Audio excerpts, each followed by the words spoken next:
क्या परीक्षा प्रणाली पर उठे सवालों के बीच केवल अधिकारियों और नकल माफिया पर कार्रवाई काफी है, या फिर व्यवस्था के शीर्ष पर बैठे पदों की नैतिक जवाबदेही तय होना भी उतना ही जरूरी? यही वह यक्ष प्रश्न है जो उस वक्त दिल्ली के जंतर मंतर से लेकर देहरादून की सड़कों तक हर युवा की जुबान पर तैर रहा है।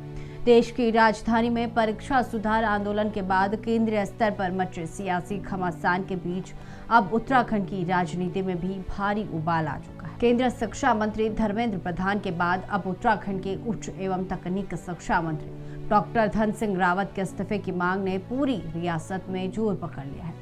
इस पूरे राजनीतिक तूफान का केंद्र बना है वीर माधो सिंह भंडारी उत्तराखंड तकनीक विश्वविद्यालय का कथित पेपर लीक कांड, जहां परीक्षा पत्र लीक होने के गंभीर खुलासे, पुलिसिय गिरफ्तारियों और फिर विपक्ष के उग्र सड़कों पर उतरने ने थामी सरकार के लिए एक बड़ा प्रशासनिक व राजनीतिक संकट खड़ा कर दिया। क्या यह मामला महज किसी एक विश्वविद्यालय की परीक्षा में हुई गड़बड़ी तक सीमित है, या फिर यह सालों से सुलग रहे युवाओं के आक्रोश का लावा है? इसका जवाब अतीत की उन घटनाओं में छिपा है जिन्होंने प्रदेश के युवाओं के विश्वास को बार बार चोट पहुंचाई। उत्तराखंड अधीनस्थ सेवा चयन आयोग यानी कि यूके SSSC भर्ती घोटाला हो, विभिन्न सरकारी भर्ती परीक्षाओं में लगे धांधली के आरोप हो, या अब विश्वविद्यालय स्तर पर उजागर हुआ यह पेपर लीक मामला, इन सभी कड़ियों ने मिलकर उत्तराखंड के मेहनती छात्र छात्राओं के मन में यह सवाल गहरा दिया है कि वर्षों की तपस्या और कठिन परिश्रम के बावजूद क्या हमारी परीक्षा प्रणाली पूरी तरह सुरक्षित और निष्पक्ष है? यही वजह है कि जब देहरादून के सड़कों पर कांग्रेस और मुख्य विपक्षी दलों के तकनीक शिक्षा मंत्री के इस्तीफे की मांग को लेकर विशाल विरोध मार्च निकाला, तो उसे सीधे तौर पर युवाओं के व्यापक समर्थन से जोड़कर देखा जा रहा है। विपक्ष का सीधा और कड़ा तर्क है कि जब परीक्षा संचालन की पूरी व्यवस्था ध्वस्त हो चुकी है, तो विभागीय मंत्री को नैतिक जिम्मेदारी स्वीकार करते हुए पद से त्याग पत्र देना ही चाहिए। दूसरी तरफ इस पूरे घटनाक्रम पर शासन और सरकार का दृष्टिकोण क्या है, इसे समझना भी बेहद निष्पक्षता के साथ जरूरी है। सरकार का पक्ष है कि पेपर लीक का मामला सामने आते ही बिना किसी देरी के जांच शुरू कर देगी। गिरोह में शामिल मुख्य आरोपियों को सलाखों के पीछे भेजा गया और सख्त कानूनी कार्रवाई अमल में लाई जा रही है।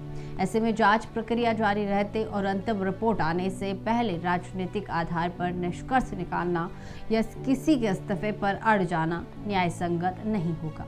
लेकिन ये सवाल केवल एक मंत्री के पद का नहीं रह गया। असली सवाल उस विश्वास का है जो युवाओं का इस प्रणाली से उठ चुका है। क्या महज कुछ गिरफ्तारियां या जांच कमेटियों का गठन युवाओं के टूटते सब्र को संभाल पाएगा, या फिर इसके लिए परीक्षा तंत्र के भीतर डिजिटल पारदर्शिता और अभेद्य सुरक्षा के ठोस कानूनी सुधार लागू करने होंगे? सबसे गौर करने वाली बात यह है कि उत्तराखंड में 2027 के विधानसभा चुनाव की उल्टी गिनती और राजनीतिक विषाद बिछनी धीरे धीरे शुरू हो चुकी है। ऐसे मोड़ पर बेरोजगारी, पारदर्शी भर्तियों में अड़चने और लगातार सामने आते पेपर लीक को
साझा करें, और वीडियो पसंद आया हो तो लाइक करें, शेयर